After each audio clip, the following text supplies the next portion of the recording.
যোৱা দুদিনৰ পৰা মই বিটিআৰ নিৰ্বাচনৰ কাৰণে এই চিৰাং জিলাতে আছোঁ।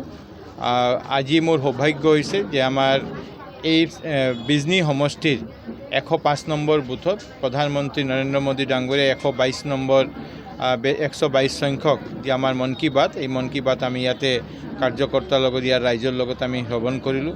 আৰু আমি জানো যে প্ৰধানমন্ত্ৰী ডাঙৰীয়া যোৱা 122 মাহৰ পৰা মানে 10 বছৰৰ ওপৰৰ পৰা যেতিয়া ইলেকশ্যন লোকসভা ইলেকশ্যন নাথাকে সেই সময়টুকুখিনি বাদ দিলে বাকী প্ৰতি মাহৰ শেষ ৰবিবাৰ তেওঁ ৰাষ্ট্ৰৰ উদ্দেশ্যত দেশবাসীৰ উদ্দেশ্যত তেওঁৰ যে মনৰ কথা আমাৰ ভাৰতবৰ্ষৰ বহুত অজানা কথা ক'ত কি চলি আছে এই কথাবোৰ আমাৰ সন্মুখত তেওঁলোক আমাৰ ব্যক্ত কৰে, তেওঁ মনৰ কথা এইটো ব্যক্ত কৰে।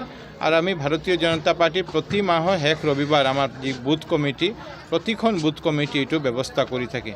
আজি অসমৰ প্ৰায় 25,000 বুথত এই মন কী বাতৰ অনুষ্ঠান হৈ আছে। আৰু লগে লগে আমি এবাৰ ঠিক কৰা হৈছে যে আমি তিৰংগা যাত্ৰা ভাৰতীয় সেনাবাহিনী যি বীৰত্বৰ লগত যি সাহসিকতাৰ লগতে পাকিস্তানৰ বিৰুদ্ধে জবাব দিলে, আমাৰ পেহেলগাম ঘটনাৰ যেনেকৈ জবাব দিলে তাৰে পৰিপ্ৰেক্ষিতত গোটেই দেশত যেনেকৈ তিৰংগা যাত্ৰা হৈ আছে, ৰাইজ যেনেকৈ ওলাই আহি তিৰংগা যাত্ৰা কৰি আছে, আজি প্ৰতিখন বুথতো এই তিৰংগা যাত্ৰা অনুষ্ঠান হৈ আছে।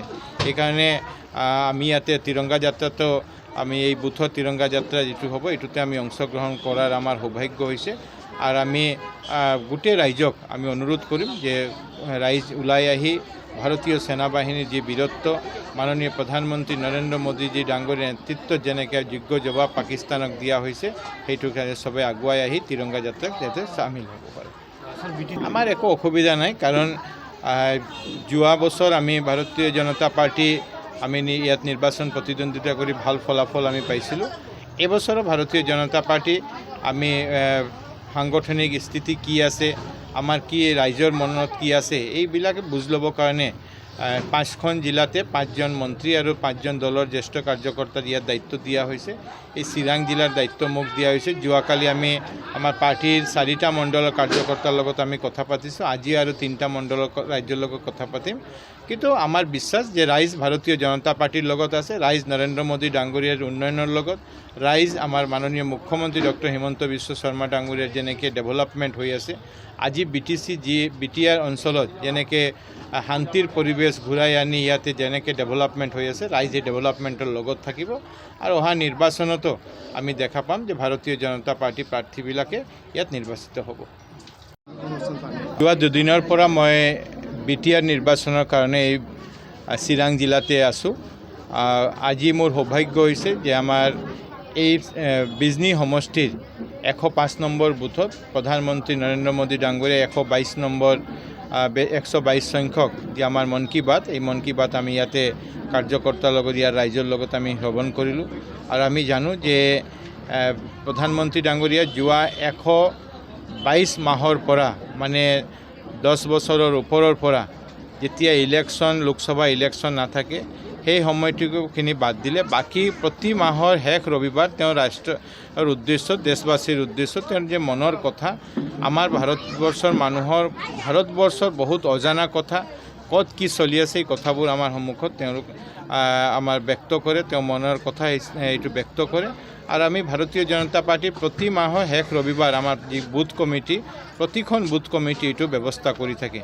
আজি অসমৰ প্ৰায় 25,000 বুথত এই মন কী বাতৰ অনুষ্ঠান হৈ আছে। আৰু লগে লগে আমি এবাৰ ঠিক কৰা হৈছে যে আমি তিৰংগা যাত্ৰা ভাৰতীয় সেনাবাহিনী যি বীৰত্বৰ লগত যি সাহসিকতাৰ লগতে পাকিস্তানৰ বিৰুদ্ধে জবাব দিলে, আমাৰ পেহেলগাম ঘটনাৰ যেনেকৈ জবাব দিলে তাৰে পৰিপ্ৰেক্ষিতত গোটেই দেশত যেনেকৈ তিৰংগা যাত্ৰা হৈ আছে, ৰাইজ যেনেকৈ ওলাই আহি তিৰংগা যাত্ৰা কৰি আছে, আজি প্ৰতিখন বুথতো এই তিৰংগা যাত্ৰা অনুষ্ঠান হৈ আছে।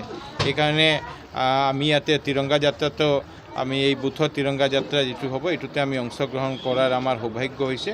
আৰু আমি গোটেই ৰাইজক আমি অনুৰোধ কৰিম যে ৰাইজ ওলাই আহি ভাৰতীয় সেনাবাহিনীৰ যি বীৰত্ব মাননীয় প্ৰধানমন্ত্ৰী নৰেন্দ্ৰ মোদীজী ডাঙৰীয়াৰ নেতৃত্বত যেনেকৈ যোগ্য জবাব পাকিস্তানক দিয়া হৈছে সেইটোৰ কাৰণে চবে আগুৱাই আহি তিৰংগা যাত্ৰাত যাতে চামিল হ'ব পাৰে।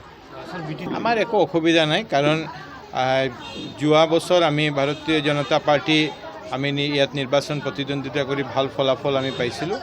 এবছৰো ভাৰতীয় জনতা পাৰ্টি আমি সাংগঠনিক স্থিতি কি আছে, আমাৰ কি ৰাইজৰ মনত কি আছে, এইবিলাকে বুজ ল'বৰ কাৰণে 5খন জিলাতে 5জন মন্ত্ৰী আৰু 5জন দলৰ জ্যেষ্ঠ কাৰ্যকৰ্তাৰ ইয়াত দায়িত্ব দিয়া হৈছে। এই চিৰাং জিলাৰ দায়িত্ব মোক দিয়া হৈছে। যোৱাকালি আমি আমাৰ পাৰ্টিৰ 4টা মণ্ডলৰ কাৰ্যকৰ্তাৰ লগত আমি কথা পাতিছোঁ। আজি আৰু 3টা মণ্ডলৰ ৰাজ্যৰ লগত কথা পাতিম। কিন্তু আমাৰ বিশ্বাস যে ৰাইজ ভাৰতীয় জনতা পাৰ্টিৰ লগত আছে, ৰাইজ নৰেন্দ্ৰ মোদী ডাঙৰীয়াৰ উন্নয়নৰ লগত, ৰাইজ আমাৰ মাননীয় মুখ্যমন্ত্ৰী ডক্টৰ হিমন্ত বিশ্ব শৰ্মা ডাঙৰীয়াৰ যেনেকৈ ডেভেলপমেণ্ট হৈ আছে, আজি BTR অঞ্চলত যেনেকৈ শান্তিৰ পৰিৱেশ ঘূৰাই আনি ইয়াতে যেনেকৈ ডেভেলপমেণ্ট হৈ আছে, ৰাইজে ডেভেলপমেণ্টৰ লগত থাকিব।